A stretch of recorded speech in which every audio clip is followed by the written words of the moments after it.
We're going to talk about rates of change and tangent lines.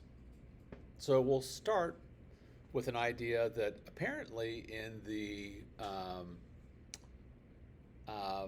AP pre-cal is one of the first things they learn, but I don't think it's in most pre-cal things. It's the average rate of change. It's a pretty easy idea. The average rate of change over a period of time is the amount of time, or amount of change, divided by the time that it takes. So for example, if you wanted the average speed of a car and it travels 120 miles in 2 hours, that's 60 miles an hour. That's a pretty easy idea. That's average rate of change. It doesn't have to be over a time interval. Let me see if I can come up with an example. Okay, so you could do, let's say you were the principal of a large public high school. You could figure out what is the average number of fights that you have per student, right? It doesn't have to be a time interval. Frequently it is, but it doesn't have to be. Here we'll do one that doesn't have any units in it at all. Find the average rate of change of f of x is equal to x cubed minus x over the interval from 1 to 3. So when we do that, let's change that to a different color. So the average rate of change, and we usually abbreviate it ROC for rate of change, is going to be f at 3 minus f at 1 over 3 minus 1.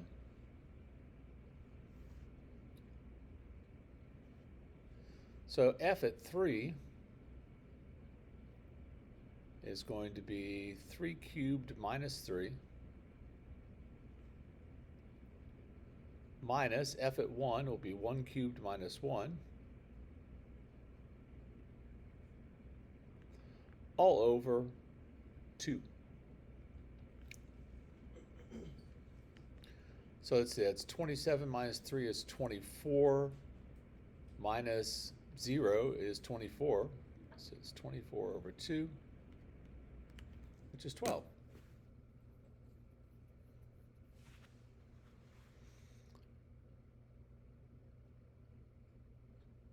So that would be the average rate of change of f on the interval from 1 to 3. That's basically how fast it's changing. There are a couple of things that you can think about for this that I think are helpful.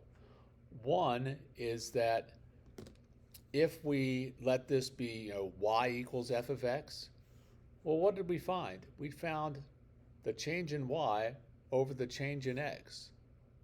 What is that when you find how much y changes over how much x changes? It's slope. Okay? We're finding if I replaced this function with a line, what would its slope be on this interval? Okay? That's what average rate of change does for you. It straightens out that and goes, okay, on this interval, what line could I use instead? So graphically, average rate of change of a function f on the interval from a to b is the slope of the line joining the points a f of a, b f of b. So basically what we're saying is, again, on this interval from a to b, we could use this, and this would tell you on average what's happening. Does it really tell you what's happening? No, but it gives you an idea of this. So we say that the average rate of change of f on the closed interval from a to b, which is f of b minus f of a over b minus a,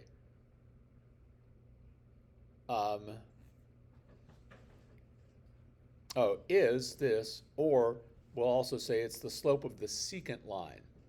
Now, it's been a hot minute since you guys took geometry, so let me just remind you that if you have a circle,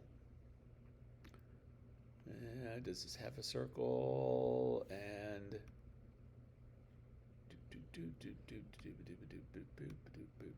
okay, that'll work.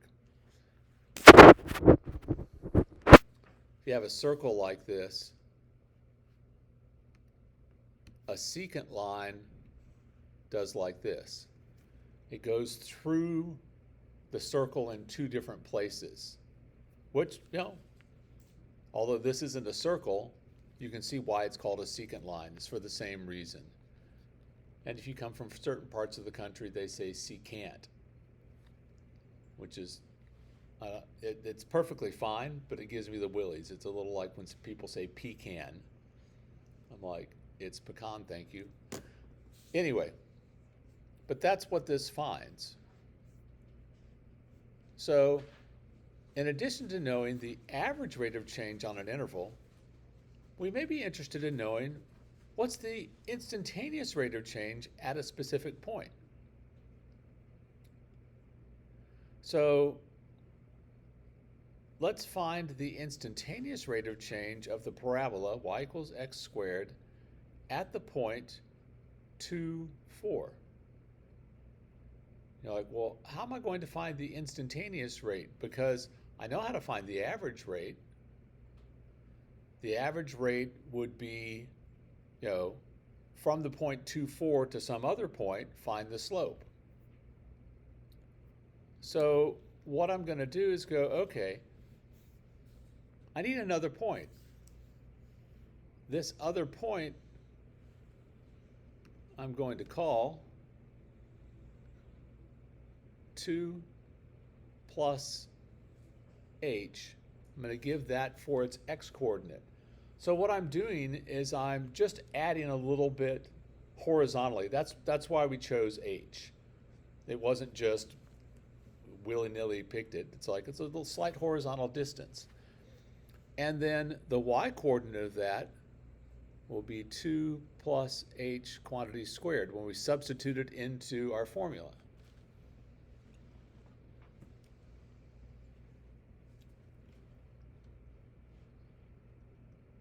So the average rate of change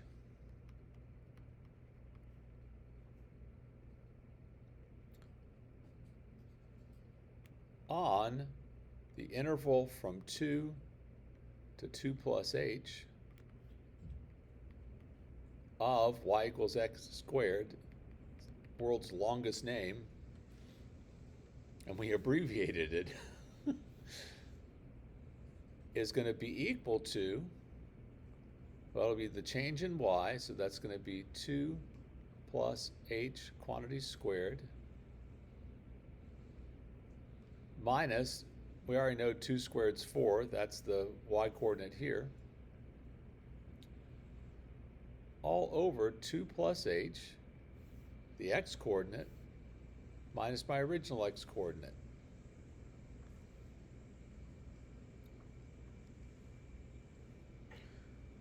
So squaring that, that's going to be 4 plus 4h plus h squared minus 4 all over h. We can simplify that. The 4 minus 4 adds out, so that's going to be 4h plus h squared all over h.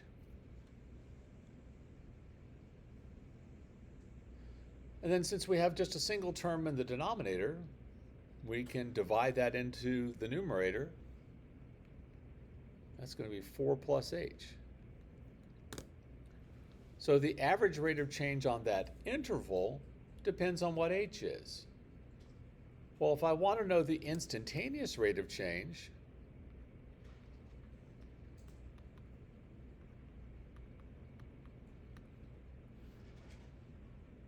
what should I do to how much I moved it? If instead of an interval, I want just what happens here, what should I do to that interval? Yeah, make it very small. Find the limit as the width of that interval goes to 0. So the instantaneous rate of change at 2, 4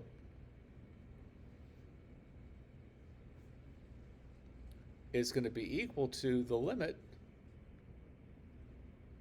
as h goes to 0 of 4 plus h, which is just 4.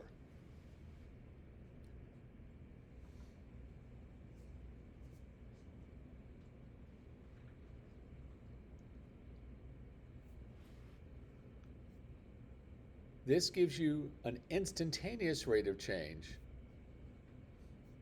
All right, so if I was to look at the graph of this, so I'm just going to sketch it. Y equals x squared, that's relatively easy to sketch. Looks something like this.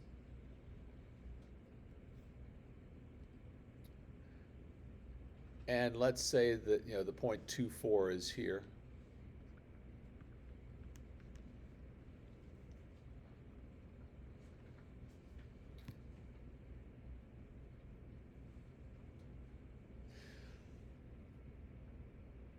So with the average rate of change, it was the slope from here to another point further over, right? Here, this is going to be the slope through this point. Not through two different points, but just through this one point. And what it's going to look like is this.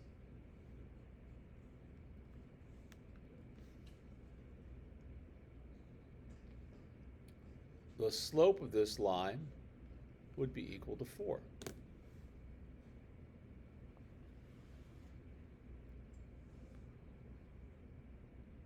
Which, although 4 is a pretty small number, if you have a line with a slope of 4, it's pretty steep. That's always been an interesting thing to me. It's like, if I showed you the slope of a line that was, 20, and showed you the slope of a line that was 100, they don't look that much different. If a line has a slope of 20, it's humming. It's really going up fast. 100 is a lot faster, but relative to that, they both look almost vertical.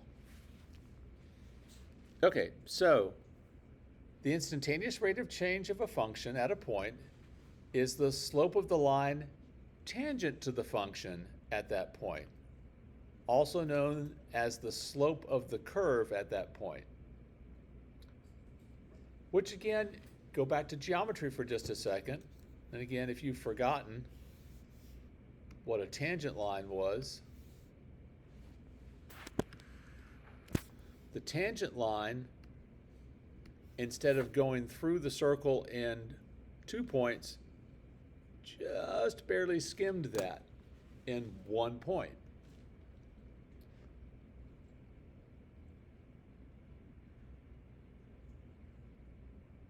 Now with circles, if you want to actually make it, you can actually, draw in a radius to the point of tangency and make a right angle.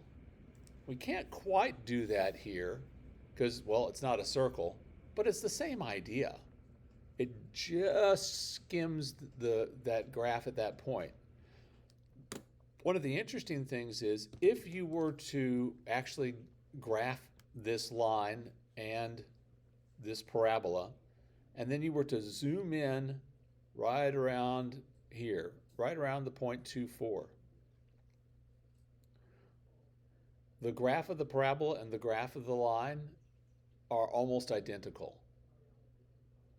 In the region, close to this, the line and the parabola become almost indistinguishable, which is an important idea for us that we'll make use of. All right. So, our definition then is this. The slope of the curve, y equals f of x, at the point P, A, f of A, where A is a constant and then f of A is the resulting constant from putting A into our function, is the limit as h goes to 0 of f of a plus h minus f of a all over h, provided that the limit exists. Now, you may be wondering, it's like, why isn't it a plus h minus a? Well, let's look back up here to our work. We had a plus h minus a. What happened? We ended up with just h. That's always going to happen on this, because the change in x is your horizontal distance that you've moved it. If you want to, and I don't think it's a bad idea, and I sometimes do it just to emphasize it, I write out the limit as h goes to 0 of f of a plus h minus f of a over a plus h minus a, to remind me that this is a slope. I'm finding change in y over change in x.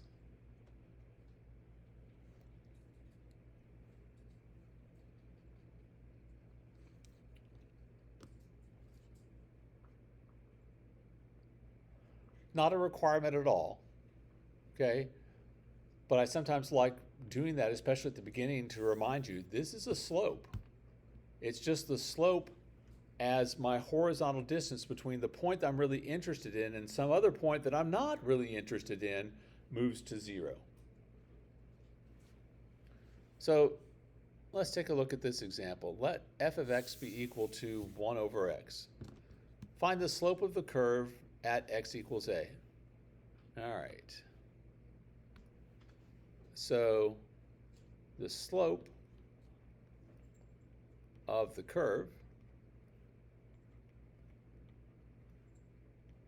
is going to be equal to the limit as h goes to 0 of f of x plus h. Let's go ahead and call it a, I'm sorry. Since they wanted it a, it doesn't really matter. Minus f of a over a plus h minus a. So in this particular case, that's going to be equal to the limit as h goes to 0 of 1 over a plus h, because that's the function that we're doing, minus 1 over a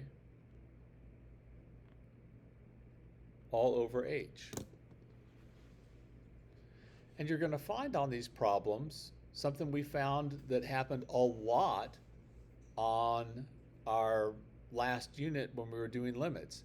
If you try to just substitute in directly, you get 0 over 0, which is called an indeterminate form. Could be anything, we don't know. So we have to do some algebraic manipulation to this so that it's no longer 0 over 0.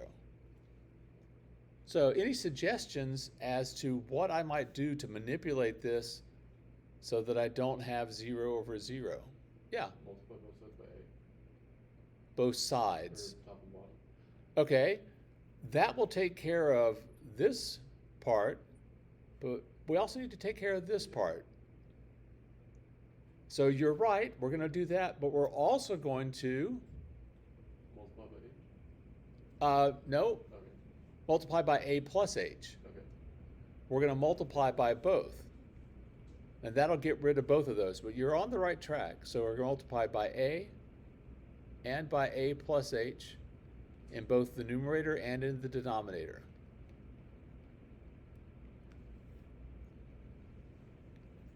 And that's going to be the limit as h goes to 0 of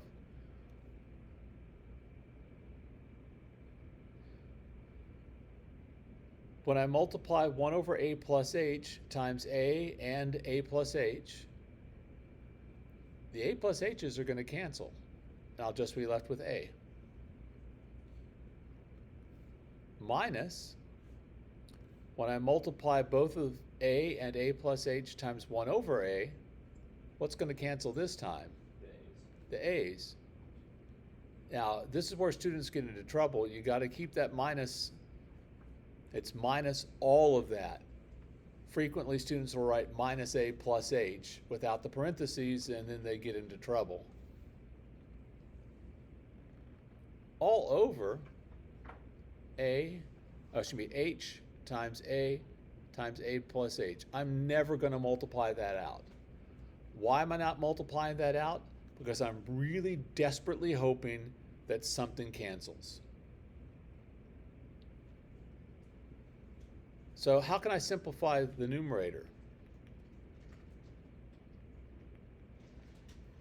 Can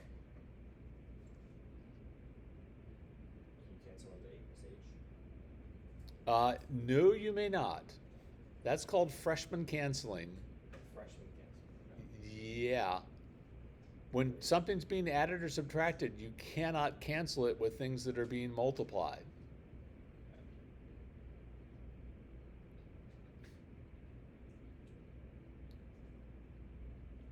A's cancel? I'm sorry? Do the A's cancel? Just subtract the a. The A's? Nope, you can't because this is being subtracted. Okay.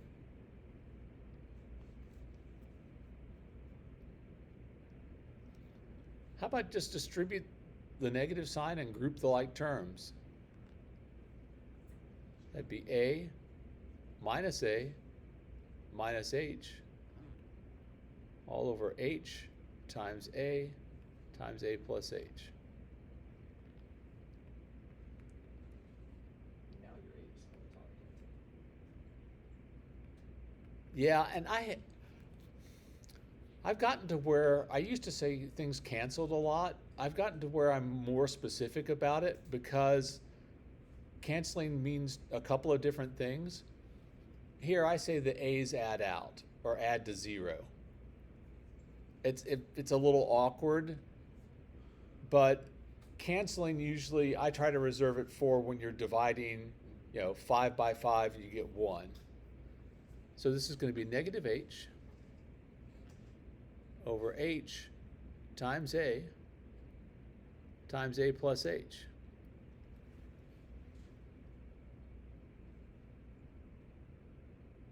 Now what can we do?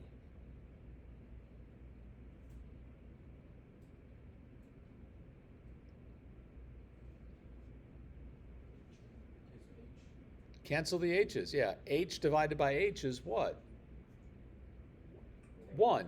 So everywhere except at h is 0, h over h is 1. I don't care what happens at 0 since I'm doing a limit, so I can cross those out and put a 1 here. Now if I let h go to 0, I've got 1 over a times what? -1. Oh, sorry, -1, thank you, over a times, I'm letting h go to 0. If h goes to 0, what am I left with out of a plus h? Just a. So this ends up being -1 over a squared.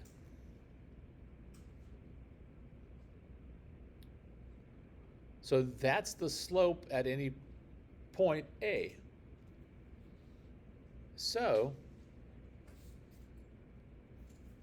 at x equals 2,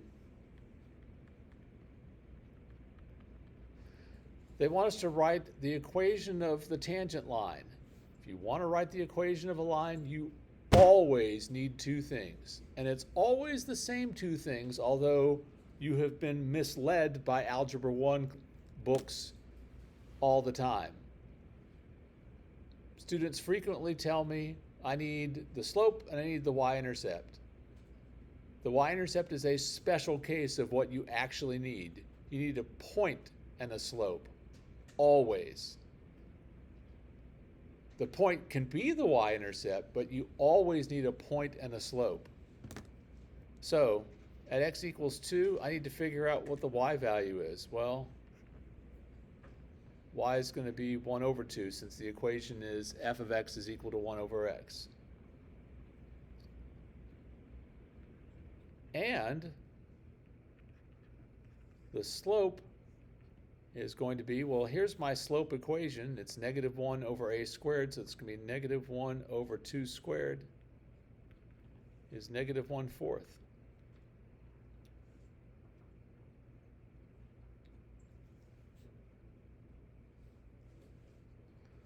So, now I'm ready to write the equation. I write things in point slope all the time. There are a ton of good reasons why I do it. I won't go into all of them now. Your book will typically give you an answer in slope-intercept form, which is fine, but just know on the AP exam or on any of my tests, feel free to leave it in point slope. So the point slope equation that I use, and there's also good reasons why I use it in this format, is y is equal to y1 plus m times x minus x1. Part of the reason I use that one is because it goes to something you'll learn after this class when you take Cal 2. It goes to series. That's the start of an infinite series. But we won't get into that today. So this is going to be y equals 1/2 minus 1/4 times x minus 2. Again, for my class, feel free to leave it like that. Your book is always going to change it, so let's just practice changing it. This is going to give you y is equal to 1/2 minus 1/4 x plus 1/2. So you get y is equal to negative 1/4 x plus 1.